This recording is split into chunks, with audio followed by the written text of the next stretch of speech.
Pak Jokowi ya, bicara netralitas itu pasca Gibran sudah aman sebagai wakilnya Pak Prabowo.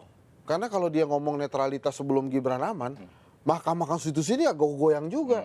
Loh, itu presiden bilang netral kok. Netral. Kita nggak boleh berpihak nih, netral. Nah itu pinter juga Pak Jokowi, dia bicara netralitas setelah Gibran aman, dia bicara netral.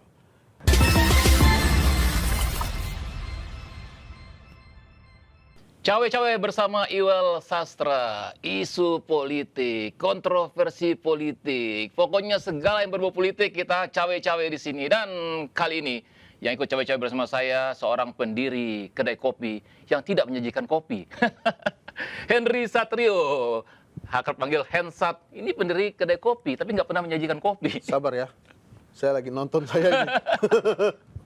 Gimana Mel? Sehat ya? Sehat, alhamdulillah. Sehat ya? Alhamdulillah sehat. Iya, kedai kopi yang menyajikan biasanya hasil-hasil survei. Hasil survei. Jadi, tapi kita nggak akan ngomongin angka-angka di sini. Nggak akan ngomong angka. Karena kita kelihatannya terbatas dengan angka 1, 2, 3. Sudah ada angkanya ya? Sudah ada angkanya. Nah, ini bisa terkait dengan angka-angka. Nih kan KPU sudah menetapkan pasangan calon capres dan cawapres. Nomor urut sudah keluar juga. 1, Anies Mohaimin. 2, Prabowo Gibran. 3, Ganjar Mahfud. Ya. Nah, ini pertanyaannya khusus untuk yang nomor 2 dulu nih. Ya kan? Kan sebelumnya tuh banyak sekali. Ini langsung terbiasa padas begini ya. Langsung nomor 2 ya. Nomor 2. Oke. Kan sebelum ya. Nah. Sebelumnya ini, sebelum ditetapkan, sebelum dapat nomor urut kan ramai sekali nih proses ketika Gibran ini jadi wakilnya Prabowo. Oh. Bahkan media-media terkemuka pun melakukan kritik tajam, Ya. pengamat tajam, pendukung Jokowi melakukan kritik tajam juga. Ya. Dan setahu saya Prabowo ini adalah orang yang anti kritik. Orang yang tidak anti kritik. Ya, dia tidak anti kritik. Prabowo ini adalah orang yang tidak Terusin anti aja. kritik. Terus. Nah, ini kalau agak-agak gini nih, saya agak di luar dulu. Nanti saya masuk lagi. Tunggu dulu. Jadi deg-degan nih. Setahu saya kan Prabowo ini tidak anti kritik. Oh, ya, Biasanya ya. mengakomodir kritik. Ya. Tapi kali ini kenapa gitu? Kayaknya walaupun banyak sekali kritikan, tetap Gibran ada yang menduga-duga nanti pasti diganti nih. Ternyata nggak diganti. Nggak diganti. Nah, kenapa tuh, Bang? Karena Prabowo ini ingin menang, men. Oh, Soalnya gitu. lu lihat strateginya itu, Wel. Pada saat dia pertama kali maju, dia rela sebagai wakil presiden. Dia ajak anaknya presiden, Megawati Soekarno Putri.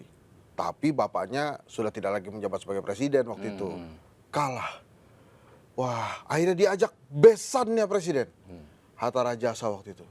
Wah, kalah lagi. Terus akhirnya diajak yang kenal sama presiden. Ya, Sandi kan bukan itu kan. Jadi yang kenal sama presiden. Sandi, kalah. Sekarang diajak anaknya presiden. Jadi dia pengen banget menang. Jadi yang dia lihat itu aja tuh. Kalau kalah lagi ya mungkin garis tangan ya. Jadi sederhana itu ya. Sederhana, dia pengen menang. Tapi ini dapat nomor 2 nih blessing.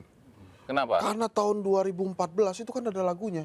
Oh. Salam 2 jari, jangan lupa pilih Jokowi. Ya, kan? Sekarang tinggal ubah dikit aja. Salam 2 jari, jangan lupa anak Jokowi. Iya, masih nyambung ya. Masih nyambung. Saya juga heran gitu ya. Padahal Prabowo ini kan adalah orang yang sangat peduli dengan kritikan, dengan masukan. Dan biasanya tuh melakukan perubahan. Tapi ternyata sampai akhir pun tetap Prabowo Gibran gitu. Dengan harapannya menang. Tapi kalau dilihat dari angka-angka survei ini, udah survei. Udah. Kan sebenarnya nggak signifikan banget dong seharusnya. Enggak, kalau Gibran itu sebagai wakilnya Jokowi sebetulnya... Wakilnya Prabowo. Oh iya, saya terlalu terbiasa dengan Maksudnya, mahkamah keluarga, jadi selalu nyebut Nggak, itu. ini maksudnya wakilnya Jokowi yang ditaruh di Prabowo. Ya. Gitu. ini yang jelas. Ya, alam bawah sadar ya. Ya.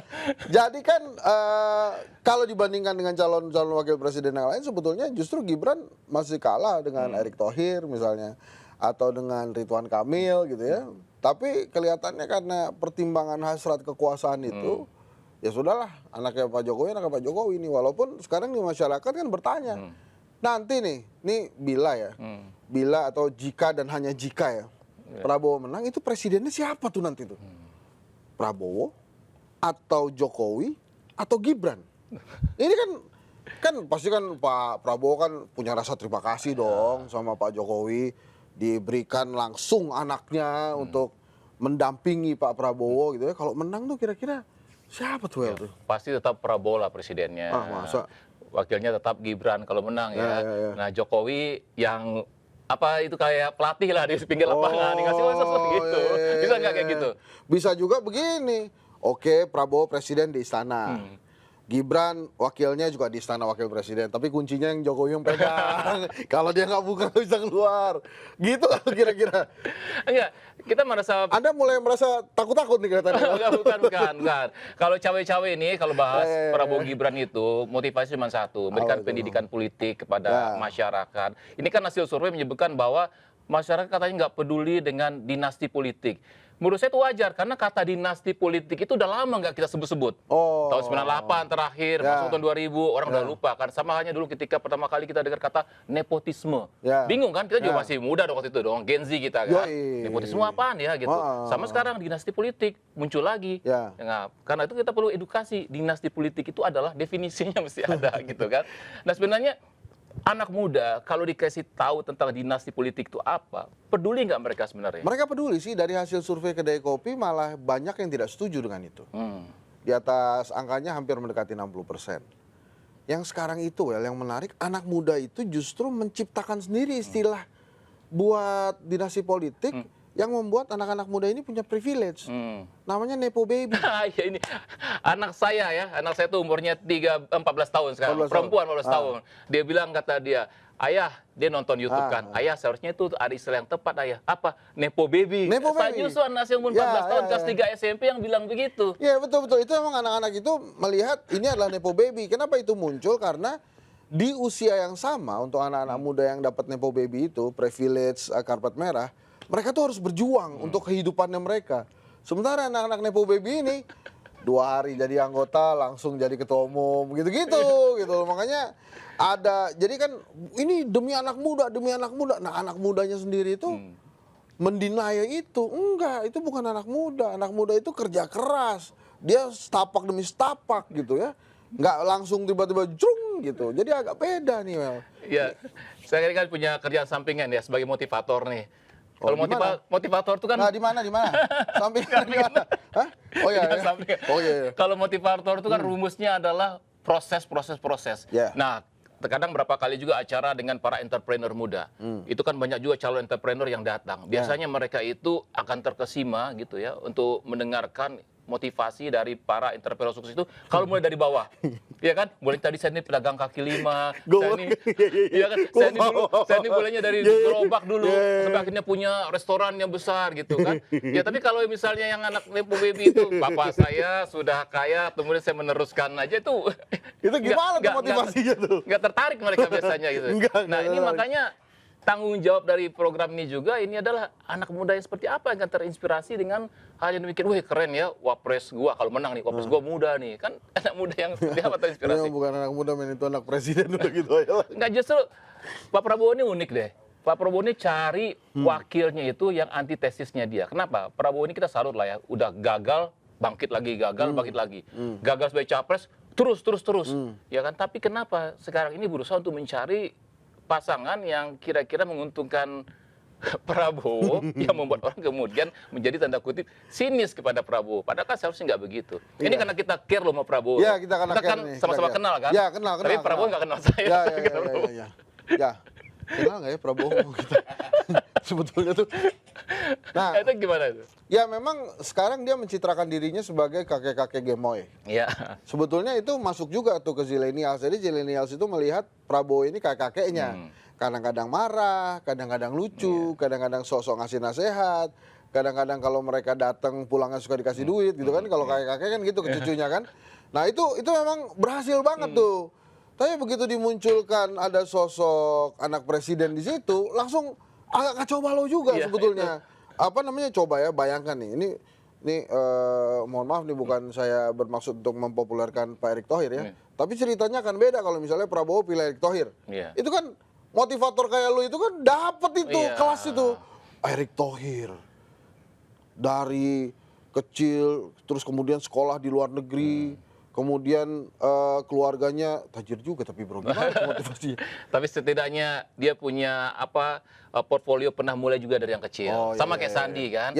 Nah Sandi itu kan keluarganya bukan keluarga yang tidak mampu loh. Ibu Minuno kita kenal dong, mampu. Tapi kan Sandi juga mulai dari bawah. Tapi gitu. Sandi Uno ini menarik kita jadikan satu episode sendiri, bro. Kenapa? Lo bayangin ya, Sandi Uno kan sudah anteng-anteng di Gerindra, jadi menteri, keluar dia men, pindah ke P3. Begitu sudah di P3, lah kok Jokowinya di Solo. Jadi dia udah berusaha mendekati. Pak, lu bayangin ya, sekarang tuh Sandi dalam kebingungan apa tuh? Lah ini kan harusnya kan gue di Gerindra aja kalau lo pindah ke sana. Lo ngomong dong sama gue. Kayak gitu loh. Jadi gue berempati juga tuh Mas Sandi tuh. Mungkin dia sehari-harinya itu dia terus berpikir apa yang menyebabkan gue pindah ke P3. Sementara tiba-tiba kok Pak Jokowinya pindah ke sana. Haruskah gue pindah lagi gitu kan? Itu kan kasihan juga tuh Sandi tuh. Itu perlu kita bahas tuh. Apa kita undang Sandi kenal kita juga nggak ya? Bro? Enggak, kalau Sandi pasti kenal kita lah kalau Sandi. Oke, kenal kita ya, kenal kita ya. Jadi bisa diundang ya. Kalau nggak kenal, nggak diundang sama lo ya. Kalau kenal pun diundang di sini. Pokoknya siapapun kita undang. Nanti Sandinya mau nggak dibahas masalah gituan? Nggak, lo kalau misalnya Prabowo diundang sini, lo pertanyaan pertama yang mau lo tanyain apa? Pasti tanyain kenapa milih Gibran. Oh gitu. Iya dong, kan Kenapa kamu tanya-tanya begitu? Apa tidak ada pertanyaan lain? Ya, maaf Pak gitu. Salah Pak, salah tamu. Saya bukan hostnya sebenarnya Pak, hostnya Latif Siregar nih. Ini saya tidak pernah dikasih tahu pertanyaannya begitu. Enggak, tapi gini. Tapi saya jawab nanti. Ya. Enggak kayak gini, kita kan ada juga lah yang kita salut dari seorang Prabowo kan. Banyak, bos. Banyak kita. Saya pernah juga ngobrol kok dengan Pak Prabowo itu di kediamannya. Beliau seorang negarawan juga. Cuman memang ini yang membingungkan kita semua. Kenapa harus cawapresnya Gibran? Padahal ada Ridwan Kamil. Padahal ada Erick Thohir. Bahkan kalau Sandi dipanggil pun mungkin masih mau Sandi kali ya. Dia. Prabowo Sandi jilid 2. Ya, mau dia pasti itu. Masih mau juga kan, ya, itu aja sih. Kalau menurut gue dia nggak punya pilihan ya. Karena kita tahu resource-nya semuanya ada di Pak Jokowi. Dan Pak Jokowi nampaknya juga dia itu gini ya, gue tuh punya pikiran. Kenapa akhirnya Pak Jokowi ke Pak Prabowo nggak stay di PDI Perjuangan? Karena mungkin PDI Perjuangan itu nggak ngasih tahu tuh nanti Pak Jokowi setelah jadi presiden itu akan jadi apa gitu. Namanya orang mau pensiun kan bro. Kadang-kadang mikir gue kok udah pensiun, gue mau jadi apa ya?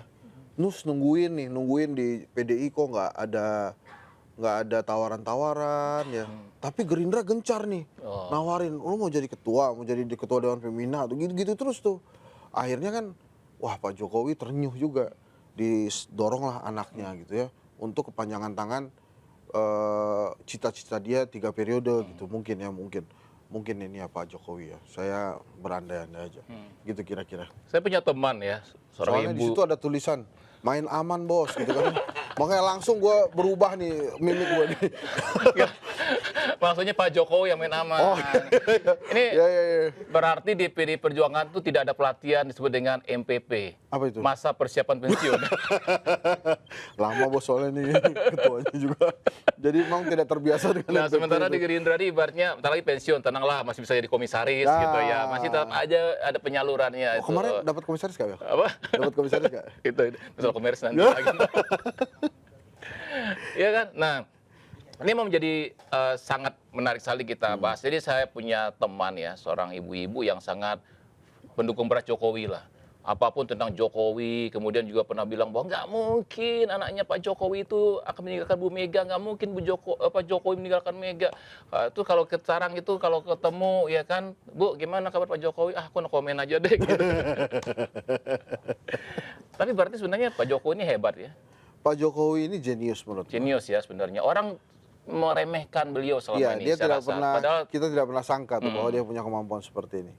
Luar biasa ya. Itu kesimpulannya. Pak Jokowi jenius itu kesimpulan dari cawe-cawe ini ya? enggak, itu Oh, kan enggak ya? nanya. Gini. Betul, pertanyaan, ya. sorry. Iya dong, kan nggak Sorry. selama ini kan orang... Saya ini soalnya Enggak. dalam kondisi deg-degan terus ini. Enggak, Saya gini. bingung ini arahnya mau kemana. Enggak, Ada enggak. Prabowo, Gibran, ada Jokowi gitu. Enggak, artinya gini, Pak Jokowi ini, kita gini, kalau di program ini kan, satu yang baik itu kita bilang baik. Ya. Yang kita kritisi bukan orangnya, tapi kebijakannya. Misalnya Itu udah kayak Prabowo lo kemarin. Hah? Prabowo kan ngomong gitu.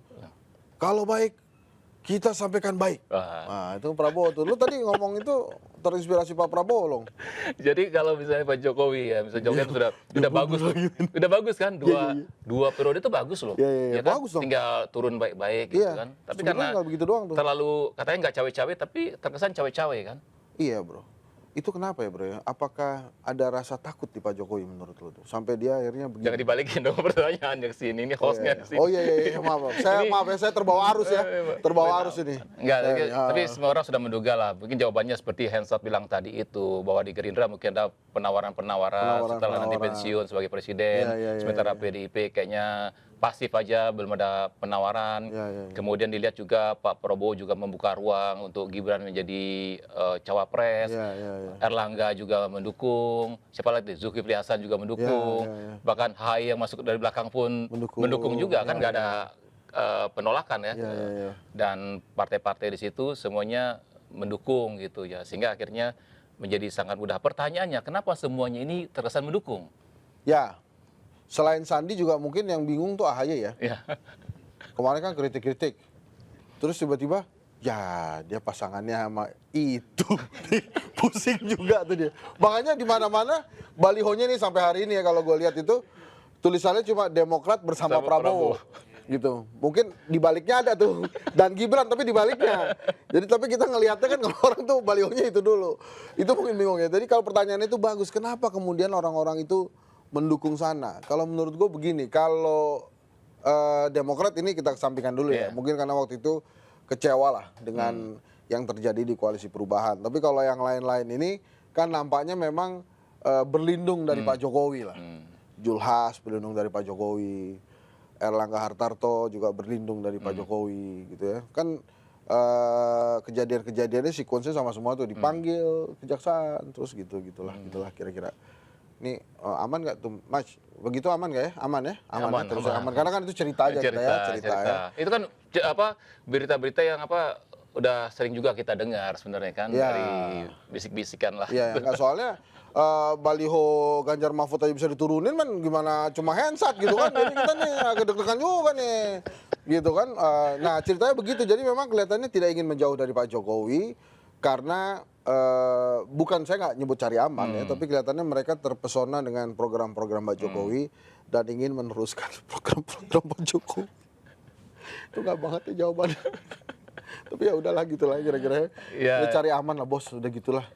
Ini perlu juga kita bahas ya, Hensat ya, karena tanggung jawab kita sebenarnya kan, kita punya kesempatan untuk melakukan pendidikan politik. Bukan berarti kita lebih baik soal pendidikan politik, tapi kita melihat kok kayak begini sih, kok kayak begini. Nah, pertanyaan yang kayak begini nih, kegelisahan inilah kemudian kita ungkapkan. Ya, nanti malam tuh saya mau pidato kebangsaan tuh. Pidato kebangsaan. Untuk, beneran bos, gue ntar malam 19:10. Lo kalau ketawa sih, lo jangan mentang-mentang gue bukan ketua umum terus gak bisa pidato kebangsaan. Emang sih, emang. Pidato kebangsaan di channel YouTube. Di channel YouTube-nya Hensat. Sorry bro, tadi apa itu bro? Kegelisahan. Kan ini kegelisahan ya, yang ada yang kemudian ditanyakan ke Hensat. Jadi kewajiban Hensat lah untuk menjawab kegelisahan ini gitu loh. Kok gue? Iya, harus dong, kan tamunya. Oh iya. Ya jadi memang kita gelisah, yang pertama satu reformasi ya. Reformasi itu kan intinya adalah pembatasan masa jabatan presiden. Dari selama-lamanya terserah jadi cuma 2 kali. Cuma ternyata kita nggak pernah sadar juga bahwa ada nih penguasa yang berusaha untuk menembus semangat reformasi itu dengan berbagai cara gitu ya, yang akhirnya sekarang dilimpahkan ke anaknya gitulah. Yang kedua kan memang tidak ingin ada KKN, korupsi kolusi dan nepotisme itu.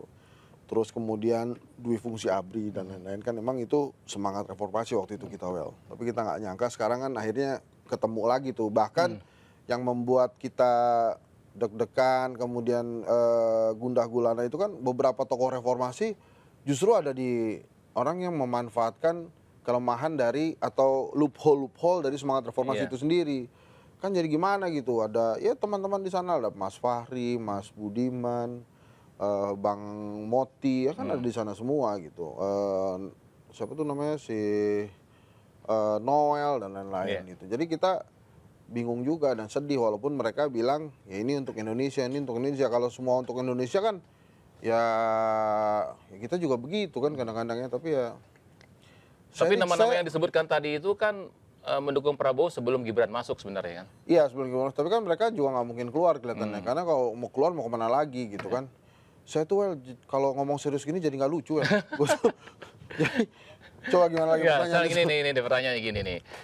Bisa nggak nih rakyat yang punya hak pilih melihat ini kan kalau dilihat dari segi hukum, artinya yang telah diputuskan oleh Mahkamah Konstitusi itu Ya. sudah memiliki putusan yang tetap ya, artinya nggak bisa diubah lagi. Nggak bisa, Tapi yang ditemukan hanya pelanggaran etika, Ya, ya kan? harus judicial review lagi. Hmm, Nah itu kan ada sebelumnya masuk judicial review lagi untuk membatalkan putusan 90. iya. Tapi itu hanya bisa dilakukan kalau misalnya keputusannya berbeda, itu hanya bisa diterapkan di 2029. Which is sudah lewat juga gitu. Ya memang akhirnya nggak bisa di Kaesang gitu, tapi ya Gibrannya sih lanjut aja. Iya.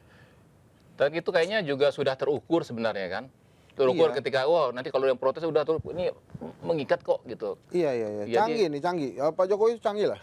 Sudah Begini-begini jalan. tuh emang sudah diperkirakan sama dia. Tapi bisa nggak rakyat punya hak pilih kemudian memberikan hukuman elektoral gitu kepada ya yang dianggap melanggar etika lah dalam berpolitik gitu? Iya, satu-satunya cara untuk menghukum itu ya tidak memilih mereka gitu, tidak memilih pasangan itu gitu kan. Tapi kan lagi-lagi rakyat selalu punya pilihan, makanya begini yang dibutuhkan rakyat hari ini tuh memang demokrasi. Demokrasi itu artinya ya suara rakyat yang memang memenangkan ini. Kan kadang-kadang repotnya di Indonesia itu bukan cuma suara rakyat menentukan, tukang ngitung bro. Yang tukang ngitung ini di pemerintah soalnya. Oh, tukang survei nggak ya? Tukang survei. Tukang survei kalau yang bayar pemerintah ya menentukan gitu. Tapi kan kedai kopi belum pernah. Pernah ya? Ini nggak sekarang udah survei-survei nih, baru ini udah langsung bermain-bermain begitu. Tapi nggak etis kayaknya sama tukang survei Enggak. ngomongin tukang survei. Enggak apa-apa juga. Nggak apa? Yang pertama, survei itu pasti ada yang pesen. Oh, Jadi artinya selalu ada sponsornya. Kecuali yang punya lembaga survei itu tajir banget, 7 turunan nggak habis dananya. Kalau kedai kopi sih selalu ada yang sponsor gitu ya. Yang nggak boleh itu ngatur hasil. Metodologinya diatur supaya hasilnya sesuai, nah itu nggak boleh. Tapi kalau saya lihat trennya survei-survei hari ini dengan hasil survei kedai kopi itu mirip-mirip memang. Pak Prabowo naik, kemudian Mas Anies juga naik, Pak Ganjar yang challenging lah istilahnya. Saya karena fluktuatif ya. Memang gue belum survei lagi nih sejak berpasangan dengan Pak Mahfud ya, mungkin akan berbeda tuh hasilnya. ya termasuk yang minjam istilah aja, jet lag itu adalah Ganjar ya. Karena Iya. tadi Ganjar pikir bahwa akan Jokowi ada di sisinya Ganjar dong. Iya, makanya itu lokoisme itu sindrom, itu gue baru putusin tuh, baru gue bikin tuh lokoisme sindrom itu terjadinya emang di kubunya Ganjar. Jadi artinya loh kok gitu ya. Bahkan mungkin ada beberapa pengusaha yang sudah gabung tim gitu, bingung mereka karena kan yang paling susah itu jadi pengusaha kalau lawan penguasa, men. Iya. Ini kan di kubunya Ganjar banyak nih pengusaha-pengusaha itu tadinya semangat ya, wah kita bantu Pak Jokowi begitu udah bantu masuk, loh kok dia di sana. Jadi mirip-mirip kayak Sandi gitu bro. Jadi banyak. Nah ini menurut gua PR-nya Mas Ganjar dan Pak Mahfud untuk meyakinkan bahwa you stay man, lo akan menang bersama kami gitu. Jadi yang mesti diyakinin tuh yang di internalnya Ganjar dulu aja tuh sebelum keluar, karena di luar itu akar rumputnya PDI Perjuangan tuh menurut gue ya udah aman tuh dengan adanya Megawati Soekarno Putri. Jadi sebetulnya plus P3 ya tinggal cari yang lain, cuma di internal ini ditenangkan dulu, jangan sampai lokoisme sindrom itu lama-lama kelamaan di tim ini. Ingat waktunya cuma 75 hari kampanye dari 28 November nanti. Kalau tetap lokoisme sindrom nggak bergerak di mesinnya. Gitu. Sementara Pak Prabowo ini nikmat sekali sudah karena nggak ada lokoisme sindrom. Dia justru wow gitu kan. Wow syndrome dong. Wow gitu. Udah ada Pak Prabowo didukung Pak Jokowi, anaknya juga di situ. Bu Iriana lewat gitu kan. Itu semangat banget itu. Pas banget gitu ya. Itu mereka wah punya semua daya upaya, semua vitamin, semua macam-macam itu ada di situ tuh. Tadinya kita kan senang kan ada 3 paslon tuh. Kalau Ya. 2 takut kayak 2014, 2019 ada 3. Ya. Ya nggak ada, semuanya baik-baik aja tuh. Semuanya baik-baik aja, semuanya berharap oke lah pada Ganjar, pada Prabowo, pada Anies gitu ya. Ya. Kan tiba-tiba jadi masalah tuh sama cawe-cawe yang dibahas berulang kali itu ketika Gibran menjadi Ya. cawapresnya Prabowo, itu aja sih masalahnya itu. Iya, masalahnya itu sudah kita lihat sebetulnya dari awal dia bilang cawe-cawe, terus nggak dicabut, nggak diangkat, nggak diralat gitu ya. Malah kita semakin banyak melihat gitu. Dan beliau juga seingat saya bicara Pak Jokowi ya, bicara netralitas itu pasca Gibran sudah aman sebagai wakilnya Pak Prabowo. Karena kalau dia ngomong netralitas sebelum Gibran aman, Mahkamah Konstitusi ini agak goyang juga. Loh, itu presiden bilang netral kok. Netral, kita nggak boleh berpihak nih, netral. Nah itu pinter juga Pak Jokowi, dia bicara netralitas setelah Gibran aman, dia bicara netral. Bahkan dia kumpulkan PJ-PJ kan, kepala-kepala daerah itu. Jangan miring-miring ya, kalau miring-miring mungkin ya, miring ke sana entar saya ganti gitu, kira-kira. Ini kalau bicara soal netralitas sampai DPR juga ada tuh Pakja netralitas TNI. Ya. Emang dikhawatirkan bakalan tidak netral? Ya kalau sudah banyak pihak yang menyampaikan itu, ya sangat mungkin bro. Dulu ya di tahun 92, itu PDI, waktu itu kan 3 tuh ya, 2 partai 1 golongan lah. Iya. PDI, P3 sama Golkar. Waktu PDI mau kampanye, tiba-tiba nggak boleh kampanye. Nah itu protes masyarakat Jogja saat itu adalah mereka menurunkan semua atribut PDI dan P3, disisain aja biar Golkar itu. Terus mereka berpawai, menggunakan pita putih sambil yel-yelnya itu ora adil, ora adil, ora adil, ora adil. Nah buntut dari situ ada gerakan golput. Nah ini saya nggak menyarankan golput, tapi maksud saya pada saat netralitas ini menjadi sebuah concern bersama, ya emang ini harus segera diperbaiki dan diwujudkan gitu. Nah masalahnya juga sejauh apa kita didengarkan oleh pemerintah untuk netral gitu kan. Ini kan susah nih, bahasa netralitas itu susah, makanya grup band aja adanya netral doang, bukan netralitas gitu kan. Netral. Makanya netralitas ini susah gitu. Pengen netral doang. Kalau grup band namanya netralitas, kita tampilkan netralitas. Netralitas. Udah keren banget gitu ya. Kalau netral gitu masih gitu. Lucu. Aduh. Jadi kita beralih sedikit nih, waktu penetapan nomor urut kemarin itu di KPU kan ada satu adegan yang menarik itu ketika Ketua Umum PSI Kaisang mau sungkeman dengan Ketua Umum PDI Perjuangan, betul kan? Biar kan? Sampai mengatakan ada satu kayak drakor, jangan drakor lah, ini drama. Karena dia bolak-balik tuh, seingat gue tuh. Dia udah salaman, sebalik lagi gitu. Iya, drama sungkeman lah gitu. Ya, itu kan sebetulnya drama itu dimulai ya kalau sequence mau masuk ke adegan awal kan biasanya kan dimunculin dulu situasi. Itu tuh kita sudah mulai tegang tuh pada saat dilihat set, pas banget tuh. Gibran sang kakak, belakangnya Kaisang adeknya. Otomatis kita nyari adek yang lain mana? Ibunya, bapaknya di mana gitu kan? Kita otomatis tuh nyari gitu kan. Tapi kan ternyata mereka berdua. Nah itu betul tuh. Jadi di netizen, di media sosial ada 2 versi kan. Yang pertama adalah versi yang mengatakan Ibu Mega tidak menyambut salamannya Gibran dan Kaisang. Yang satu lagi membela. Enggak kok, sudah salaman, sudah terjadi silaturahim lah kira-kira. Tapi memang ya wajar ya kalau sesuatu yang berlebihan itu disikapi juga berlebihan oleh masyarakat. Ya lu kan kalau misalnya siapa tadi, misalnya Pak Prabowo yang lo hormati, kan nggak mungkin juga lo sampai ruku begitu men gitu kan. Paling kan Pak Prabowo gitu doang kan. Kalau ini kan sebentar lagi koprol tuh. Gitu lagi.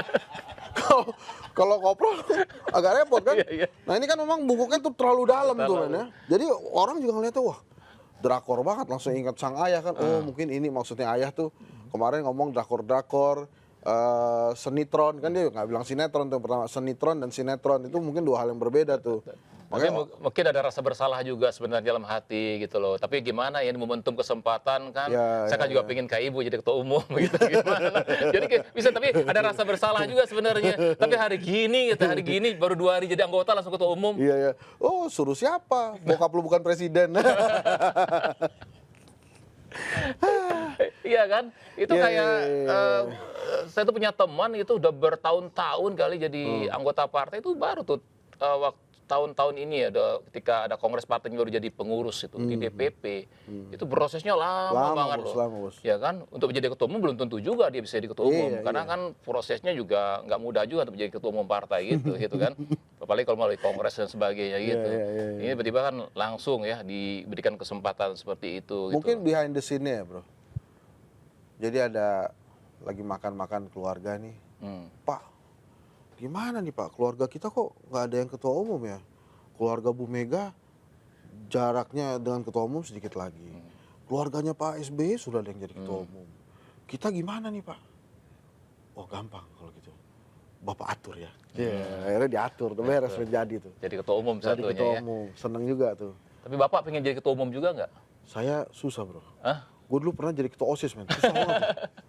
Lu bayangin ya, gue dulu jadi ketua, makanya gue agak nyesal juga tuh gue ikut tuh. Lo LDKS bos, itu harus perjusami kan? Iya. Perjusami, Iya. perkemahan Jumat, Sabtu, Minggu. Iya. Itu LDKS pertama. Terus ada jurit malam juga. Terus setelah perjusami itu dikumpulin sama kepala sekolah kan. Masih calon nih, belum jadi ketua OSIS. Dideder dulu, terus akhirnya dipilih 3 besar. Udah 3 besar, seluruh keliling kelas-kelas tuh untuk memperkenalkan diri gitu ya. Itu waktunya tuh 6 bulan tuh. Ya salah juga kita tuh ya. Mestinya ya Harus cari yang coba nih teman-teman di sini ya. Lain kali tuh punya mindset kalau ngelamar kerjaan jadi karyawan 2 hari aja. 2 hari.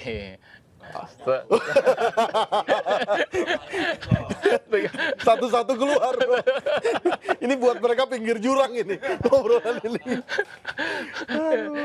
Jadi kalau dari memungkinkan nggak begini, saya pernah dengar juga, tapi kan ini dengar dari ya misalnya kita punya teman ya dari berbagai partai politik, politisi, ya, ada nggak kemungkinan itu ataukah benarkah itu bahwa sebenarnya kalau seandainya Prabowo ini menang ya jadi presiden, itu Jokowi ya nanti akan diminta jadi ketua umum Partai Gerindra. Apakah memungkinkan begitu? Mungkin aja bro, orang yang diriin partai dia, tokohnya dia gitu kan. Mungkin juga Pak Prabowo nanti kan tinggal diskusinya sama D. Hasim kan. D. Hasim gimana kalau Pak Jokowi kita jadikan ketua umum. Nah, paling pertanyaannya D. Hasim kan, terus kalau gitu saya di mana? Gitu kan. Habis itu kan selesai hubungannya. Karena ketokohan sentralnya kan ada di Pak Prabowo. Kalau beda dengan di PDI Perjuangan. PDI Perjuangan memang ketua umumnya Ibu Mega, tapi gelunya itu ada di Soekarno. Jadi kalau Iwel Sastra, Soekarno Putra, itu baru bisa tuh di PDI Perjuangan. Tapi kalau nggak ada itunya susah tuh kelihatannya. Misalnya kita ke pemilih gini ya, kan kalau di data pun itu disebutkan bahwa pemilih pemuda, ya pemilih muda lah, pemilih muda itu kan pemula dan yang sudah pernah memilih juga ya, atau baik Gen Z maupun milenial ini jumlahnya tuh di atas 50%, betul kan ya? Nah kalau dilihat dari 3 pasangan ini gitu, yang paling potensi, apakah 3-3 potensi dilirik oleh para pemilih muda ini atau bagaimana sebenarnya ini? 3-3-nya berpotensi dilirik oleh pemilih muda. Nah ini hasil FGD-nya Kedai Kopi, saya sampaikan di Cawe-Cawe bersama Iwel Sastra. Jadi dari hasil surveinya Kedai Kopi itu, anak muda itu memang punya pilihan, men. Tapi setelah itu dia tanya ke bapak ibunya. Oh, tetap ya nanya. Konfirmasi, gitu. Nih, oke nggak, Pak pilih siapa? Ma pilih siapa? Kenapa? Karena mereka kan baru pertama juga. Walaupun ada juga yang kemarin baru pertama kali, tapi istilahnya itu pertama. Jadi mereka memastikan dulu ke orang tuanya. Jadi jangan sampai ini tim ses capres-cawapres, tim ses partai politik, karena saking ingin ngejar anak muda, bapak ibunya dilewatin, jadi ngejarnya terus aja ke anak muda. Sementara bapak ibunya tuh ternyata punya say juga ke anaknya. Jadi misalnya, anak gue begitu soalnya tuh, dia nanya, Papa kira-kira kita pilih siapa? Gitu. Gue jawab lagi kan, wah kamu kan tahu Papa pilih siapa gitu kan. Habis itu dia nanya ke ibunya, Mah, Papa tuh pilih siapa sih sebetulnya? Gitu. Akhirnya gak selesai gitu, bos.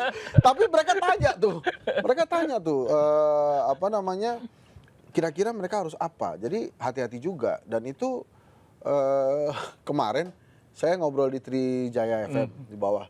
Itu para pendengar Trijaya FM pada ketik balik, men. Iya, anak gue begitu kok, anak gue begitu kok. Jadi hati-hati fenomena itu gitu.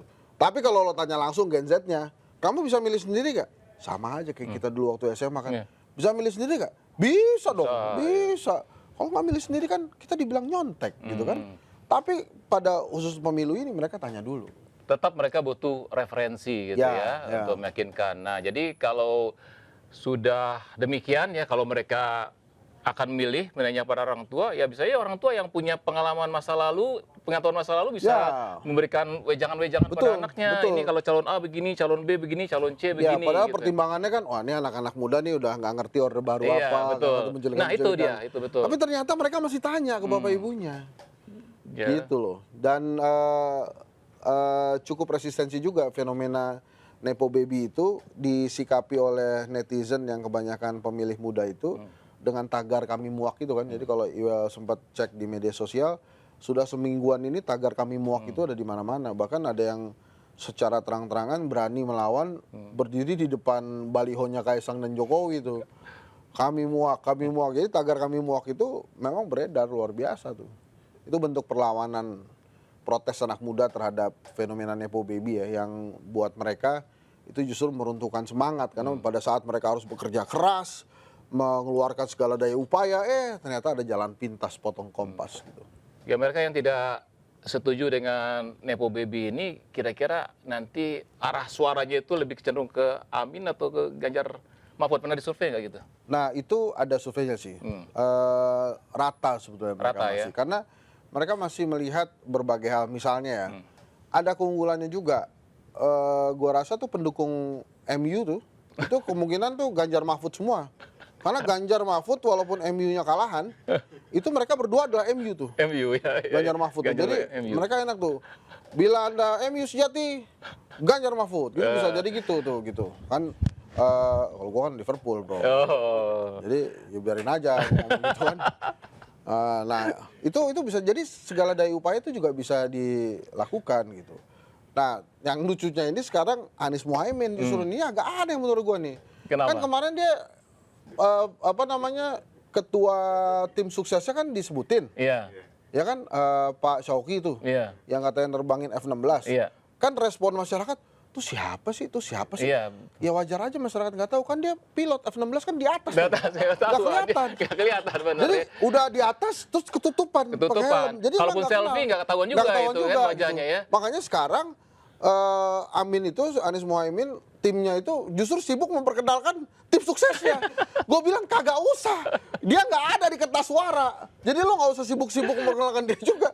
Lagian lo pilih ketua tim sukses yang di atas. Emang nggak kelihatan. Jadi saya juga bingung gitu. Kapten timnasnya gitu ya. Artinya loh, orang ibaratnya ya kita sering bergaul dengan tokoh-tokoh gitu ya, nggak ngeh gitu, apalagi di masyarakat. Tapi mungkin pilihannya begitu kali, supaya jangan sampai popularitasnya melebihi dari paslon sendiri. Oh gitu? Mungkin nggak begitu? Ya mungkin aja, tapi ya kalau itu mah kebangetan bro.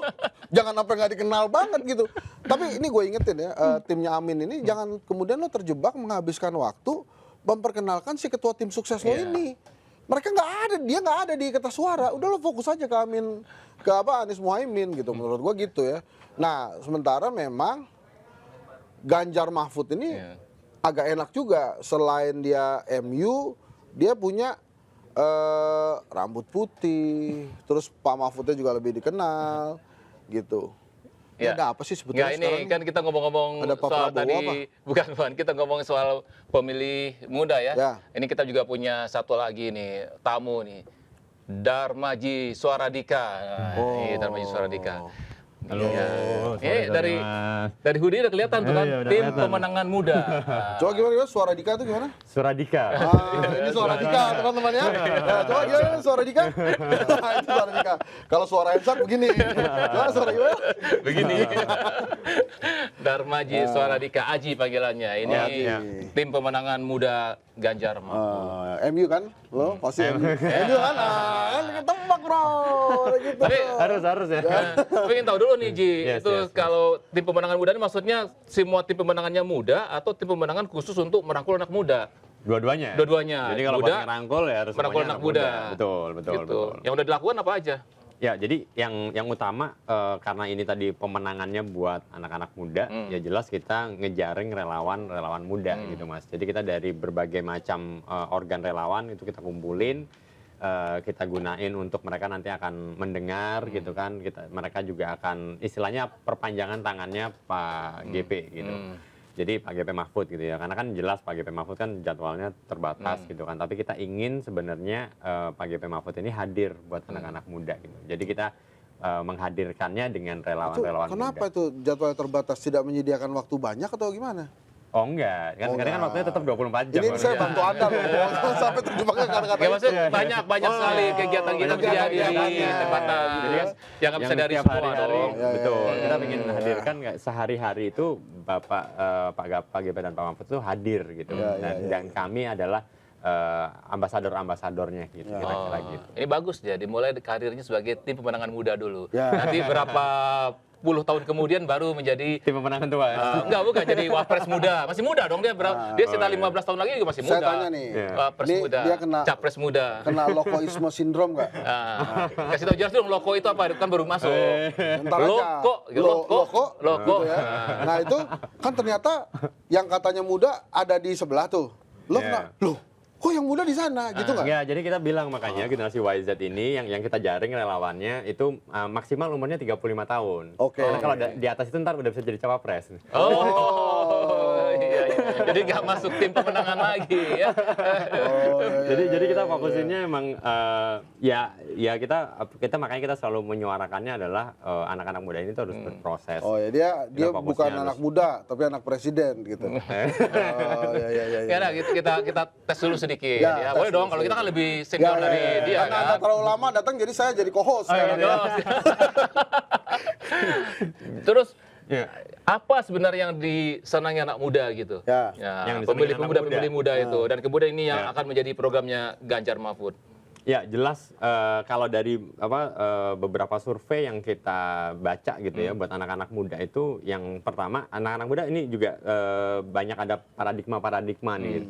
Katanya ada yang bilang anak-anak muda ini itu nggak terlalu fokus sama isu misalnya gitu kan. Oh ini gampang baper, gampang apa gitu kan. Tapi ternyata ada data-data yang lain yang bilang sebenarnya justru anak-anak YZ ini tuh peduli dengan isu gitu kan.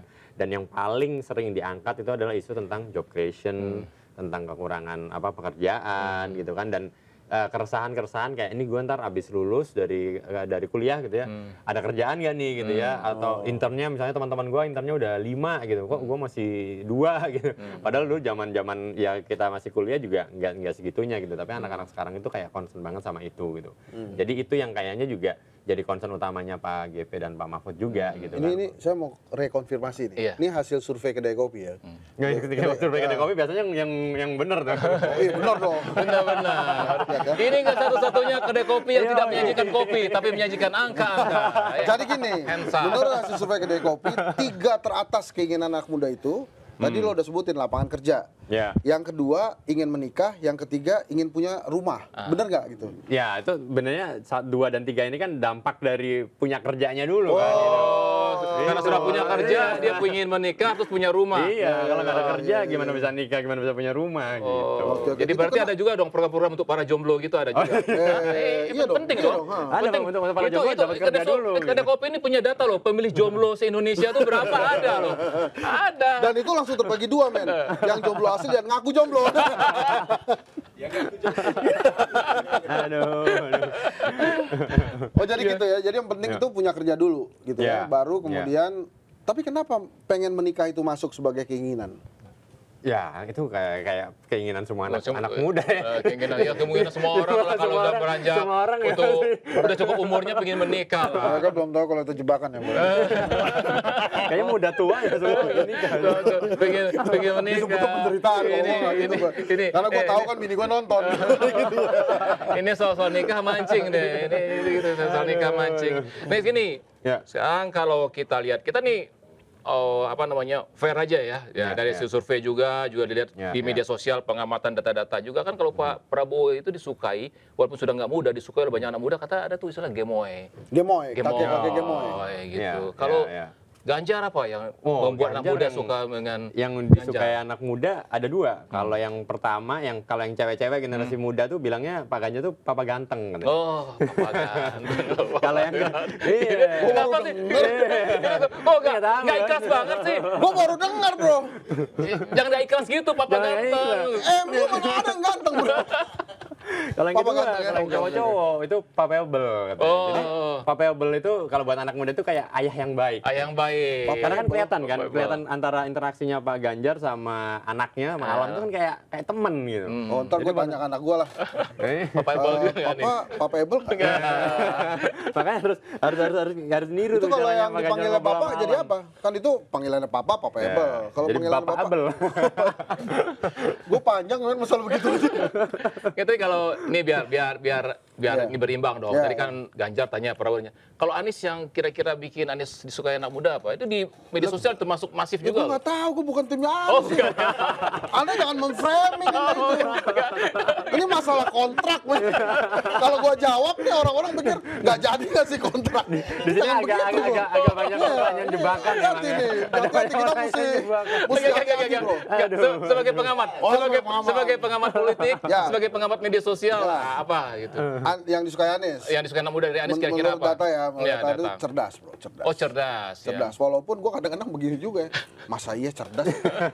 Mungkin Selama kita kuliah, anak yang paling kita sebelin di kelas itu kan yang pintar sama yang dekat sama guru. Karena kita sebel banget sama itu ya. Jadi masa iya sih cerdas? Tapi menurut gue ada hal lain ya yang disukai anak muda dengan Anies gitu ya. Mungkin ya itu satu cerdas. Mungkin ada kebiasaan-kebiasaan kayak suka sayang sama kucing gitu-gitu kali ya. Gitu aja bro. Nanti kalau terlalu jauh gue dianggap memang timnya Anies bro. ini kan biar Bahaya nih saudara-saudara. Ini kan Jadi sekali lagi ya, ini kontrak masih oke. Boleh. ini kan biar berimbang. Aman. Biar berimbang. Ini kenapa kita undang Haji karena yang saya tahu ada tim pemenangan muda ini ada di Betul. Ganjar Mahfud. Tapi Ya. mungkin di tempat lain juga ada tapi saya nggak dengar. Kebetulan dengar ini tertarik untuk mengundang. Nah, terus Yes. program-program yang apa aja nih untuk menarik anak-anak muda ini kan selain tadi itu kan udah tahu tuh anak muda butuh pekerjaan, kemudian Betul. mereka harus menikah, pengen punya rumah. Apalagi sekarang itu kan juga ada survei menyebutkan anak-anak muda sekarang tuh susah loh kaum milenial bahkan Gen Z nanti punya rumah dengan harga yang sangat tinggi itu kan. Iya, mahal banget bos. Iya kan? Iya, Itu iya. gimana ya? Kenapa mahal banget? Ini kemarin ada cerita lucu. Jadi waktu tim pemenangan muda kita meeting gitu ya, kita kan biasanya meeting di Jakarta Selatan gitu kan. Nah, ternyata kita agak telat 30 menitan gitu karena yang anak-anak tim TPM ini tinggal itu jauh-jauh. Bekasi, Tangsel, Tangerang. Oh, bukan Jakarta bro, bukan Jakarta. Anies aman. Aman. Jadi begitu kita datang gitu, kita meeting, wah ini masalah pertama Gen Y Gen Z nih nggak bisa beli rumah di Jakarta gitu. Karena kan mahal kan. Bro ya, ini gue kasih tau nih, sorry ya. Itu tuh cerita miris, bukan cerita lucu. Susah beli rumah cerita lucu gimana sih? Aduh, Enggak. Lucunya itu mereka Karena- meeting, Oh, pilih iya. tempatnya di Jaksel, anak Jaksel. Nah, Oh, iya, pikir iya. anak Tapi ternyata nggak ada yang di Jaksel. Gitu. oh ternyata. malah ya saya terbawa arus nih. Iya, jadi Soalnya harga jauh. rumah mahal banget kan. Betul. Orang tuh jual rumah langsung pakai M. Lu pikir kota M, C. Terbawa arus juga. Tapi tuh. memang kalau Kota M. sekarang itu kalau di Jakarta mah udah susah juga ya untuk Susah, kita. bro. Mahal Tapi banget, bro. sorry maaf ini cawe-cawe bukan acara bedah rumah nih. Oh iya. Jangan sampai kita bilang Senin harga naik. Naik. Kita kembali lagi nih Iya, ke, iya. Oke, silakan, bro. ya program-program lagi yang lain. Program-programnya jadi tadi karena yang memang concern paling utamanya itu adalah tentang job creation. Jadi kita inginnya juga nanti akan dibanyakin ke sana. Salah satunya adalah kita ingin mengangkat tentang kewirausahaan gitu kan. Jadi bagaimana anak-anak muda ini bisa memulai bisnis gitu. Karena kan sebenarnya di dalam tim ini banyak banget mentor-mentor yang keren-keren gitu kan. Ada Pak Arsyad, Ketua TPN, gitu kan, ada Mas Sandiaga Uno, ada Mbak Angela Tanusudibyo juga, gitu. Jadi kita ingin bagaimana caranya supaya anak-anak muda ini bukan cuma berharap dapat kerja, tapi mampu membuka pekerjaan. Jadi akhirnya makin banyak lagi anak-anak muda yang bisa kerja, gitu kan, gitu. Itu yang pertama. Yang kedua, nantinya kita juga mau bikin kayak job fair gitu untuk teman-teman anak-anak muda, jadi buat menunjukkan gitu ya bahwa sebenarnya Pak Ganjar dan Pak Mahfud ini memang benar-benar concern banget untuk pembentukan job-job baru gitu. Dan job itu bukan hanya yang formal ya gitu, karena sekarang kan trennya juga makin banyak informal job yang makin tinggi gitu ya. Jadi nggak cuma kerja kantoran gitu, tapi kerja jadi YouTuber, bikin konten creator di Ini rumah. sekarang gitu jadi kan. YouTuber Nah, nih. Ini salah YouTuber satu juga yang- sekarang kan? Baru, Mau baru aja baru. nanti akan ada pidato kebangsaan di Ya, channel pidato YouTube-nya kebangsaan yang Woi, mantap. yang baru dimonetize ya, baru dapat dolarnya ya. Ya, itu kedengaran orang pajak kan ya. Wah, dikenceng-kenceng gitu ya. Bahaya nih. Tapi gue punya pertanyaan ya. Iya, iya. Kalau menurut gue ya sebagai pengamat, gue yakin di Anies Muhaimin dan di Prabowo Gibran juga punya tuh program-program seperti itu. Ya. Itu apa keunggulan lo tuh? Keunggulannya, makanya kan keunggulannya Ganjar dibandingkan yang lain, sebenarnya kan kita gasnya kan, kita gaspol, gasio. Jadi set gitu, maunya sekarang jadi gitu. Ya. Kalau Pak Ganjar kan gitu modelnya kan, kayak maunya Ini sekarang kemarin jadi gitu. Nyindir Pak Jokowi nih. Maunya sekarang jadi. Bisa aja. Udah pernah di survei belum partisipasi politik anak muda ini? Tinggi bro. Tinggi ya? Tinggi, Oh, tinggi. jadi antusias mereka ya? Antusias mereka banyak yang antusias. Terutama kalau keluarganya memang antusias ya. Oh. Ya kalau keluarga antusias, mereka antusias. Bro. Karena nggak mungkin mereka antusias sendiri. Jadi tiba-tiba, Assalamualaikum Pak Ma, pemilihan umum itu orang panggil kita itu gue nggak ngerti. Tapi korelasi dengan partai politik pilihan mereka? Pilihan gini, anak-anak muda ini menariknya adalah kalau di partai politik ya. Mereka memang belum se-concern capres. Sebetulnya ini fenomena Indonesia sih.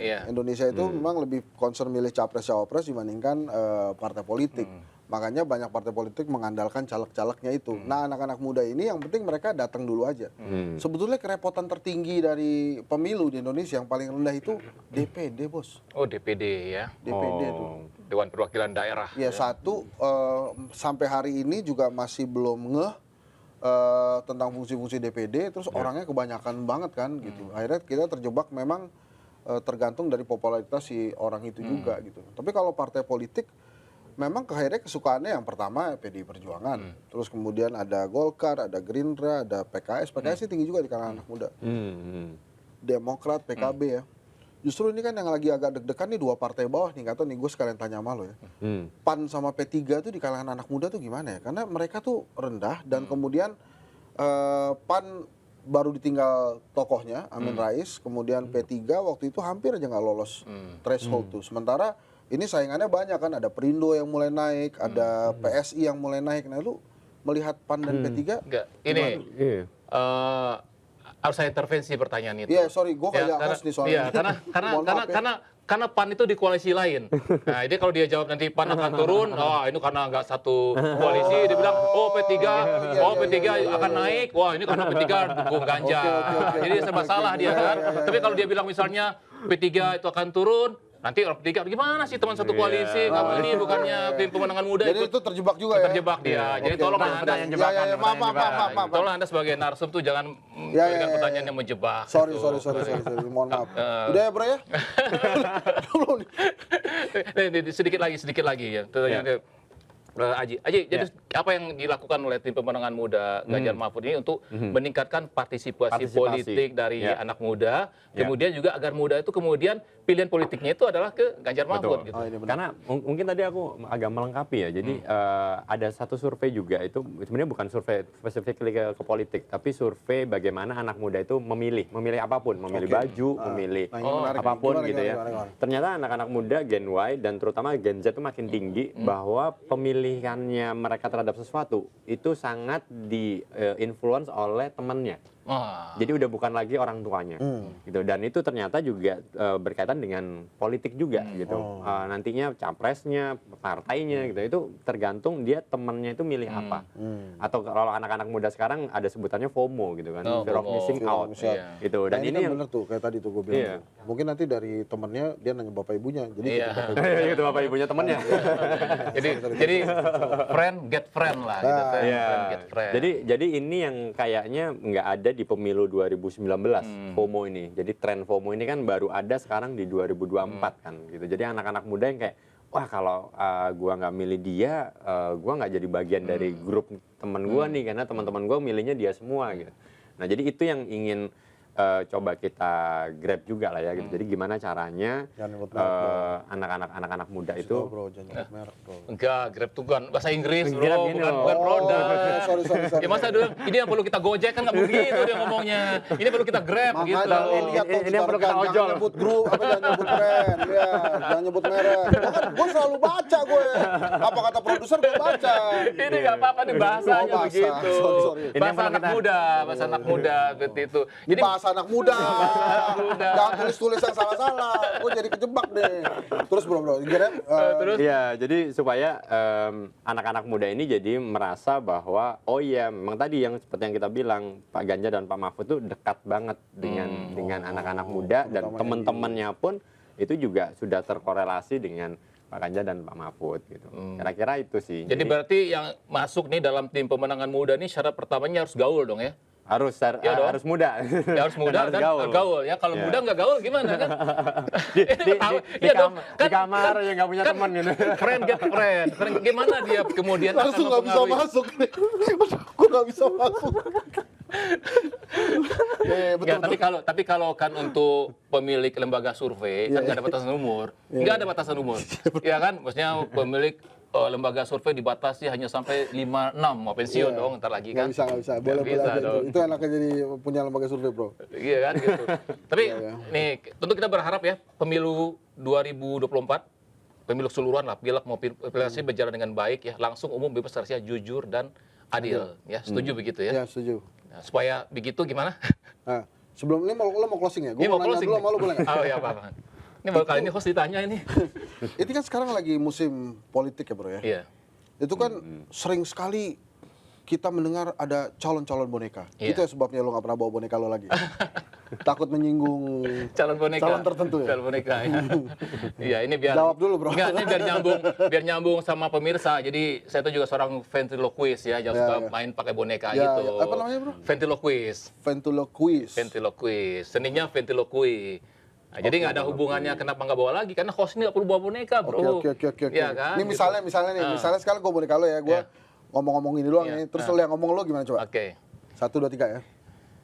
Saya senang sekali ada di sini. Saya Henry Satrio. Saya yakin Pak Prabowo nonton acara ini. Hai Pak. Itu sorry. Ini apa bonekanya main sendiri bro. Gerak sendiri gitu. Bonekanya inisiatif. Ternyata jadi boneka itu susah. Ini satu Thank sendiri. you bro. Enggak, ini tadi Aji belum ada ya. Kita tadi ngomongin juga kan Pak Prabowo nomor 2 ya. Artinya kami berdua ada kesalutan lah dengan Pak Prabowo. Justru kesalutan itu menimbulkan pertanyaan kenapa mesti Gibran? Kan ada Erick Thohir, ada Ridwan Kamil, banyaklah pilihan. Sehingga nanti kalau Pak Prabowo ternyata yang menang, orang juga kagum. Wih, hebat loh, dari tadinya kalah-kalah akhirnya menang. Iya, Nanti kalau seandainya ini menang, orang, wah menangnya, ya jadi orang nanti berduga-duga gitu kan. Orang boleh dong menduga-duga kan nggak dilarang kan? Nggak apa-apa, boleh. Nggak dilarang kan oleh undang-undang kan? Boleh. Boleh. Nggak apa-apa kan ya bro ya? Nggak, ini soalnya kan ada Dewan Pers ini, enak men. Kalau podcast biasa tuh UITE soalnya. Karena ini media jadi aman nih. Undang-undang pers. Ji, tentu kita pengen pemilu ini, pilpres ini langsung umum, bebas, rahasia, jujur, adil. Kalau kata Prof. Ikrar Nusa Bakti itu ada kesetaraan juga gitu ya. Nah, apa upaya yang dilakukan oleh tim pemenangan muda Ganjar Mahfud ini secara khusus dan tim pemenangan nasional Ganjar Mahfud secara umum? Ya. Kalau dari TPM jelas karena kita tadi akan punya relawan yang akan tersebar di kota-kota, ya kita akan mengawal itu gitu ya. Kita memastikan bahwa pemilu ini benar-benar berlangsung jujur dan adil, transparan, semua orang bisa mengerti dan berjalan sebagaimana mestinya gitu. Dan kita juga membuka secara kalau TPN secara umum gitu ya, kita juga membuka banyak call center gitu kan. Jadi jangan takut gitu kalau misalnya melihat ada yang tidak baik atau ada yang salah gitu, foto aja, viralin gitu. Apalagi kita kan anak muda kan selalu semangat takut ada gitu yang curang kan. ya? Apa? Takut ada yang curang juga sebagai anak muda. Namanya kalau kita lagi main bola mas, gitu. Kan pasti ada aja yang nyerengkat, ada yang coba-coba buat sliding lah, coba-coba buat protes sama wasit gitu kan. Gitu. Nah jadi kita ya kayak main bola aja lah gitu. Kita laporin aja kalau misalnya ada pak wasit nih ada yang Ya, tapi kan kalau di bola bro ya, ini ada yang curang. Tapi gol udah terjadi, VAR oke, lu mau lapor di mana? Apa yang harus dilakukan? Saya langsung jawab gitu kan. Ini. Jadi maksud gua, kecurangan itu harus dicegah sebelum pertandingan berlangsung. Iya. Kalau pertandingan berlangsung udah keburu gol dan VAR bilang oke, nah ini yang repot bro. Biasa kalau VAR kan lebih bisa ini dong, bisa lebih jujur hasilnya. Justru wasitnya dari awal ini yang harus MU benar-benar. itu ketolong VAR terus men. Lo lihat aja tuh. jadi emosi saya ini kalau Wah. ngomongin MU ini. Baiklah, Bung Hensat. Jadi saya panggil Bung aja nih, kalau ngomongin bola kan, Bung Oh Hensat iya, kita. terima kasih. Kita sudah dulu cewek-cewek kita, Bung Hensat ya. Ya. Senang sekali ada Henry Terima kasih. Satrio di sini. Waduh, suasana menjadi sangat meriah sekali. Sukses selalu Ya. untuk kanal YouTube-nya. Kalau Oke. Kedai Kopi saya nggak perlu bilang lagi sukses karena udah sukses ya, udah di mana-mana Kedai Insyaallah. Kopi Amin, ya. amin. Dan Boleh mudah-mudahan kan ya, amin nggak apa-apa dong. Ya, boleh. Amin. Ada agak harus agak panjang nih. Amin. Amin. Ya. Inya banyak. pokoknya Kontrak. Ingat kontrak. pokoknya tenang, pokoknya lepas dari cawe-cawe ini kontrak tetap aman. Amin. Ya, Terima oke. kasih Well Ya. diundang. Ya. Terima Ji, kasih Pak Soradika. Iya, Ji, terima kasih ya sudah hadir di Thank you. sini Thank you ya. udah diundang. Saksikan terus cawe-cawe bersama saya Iwal Sastra. Kita ketemu lagi di lain waktu. Ya. Thank you bro. Thank you Mas Imal.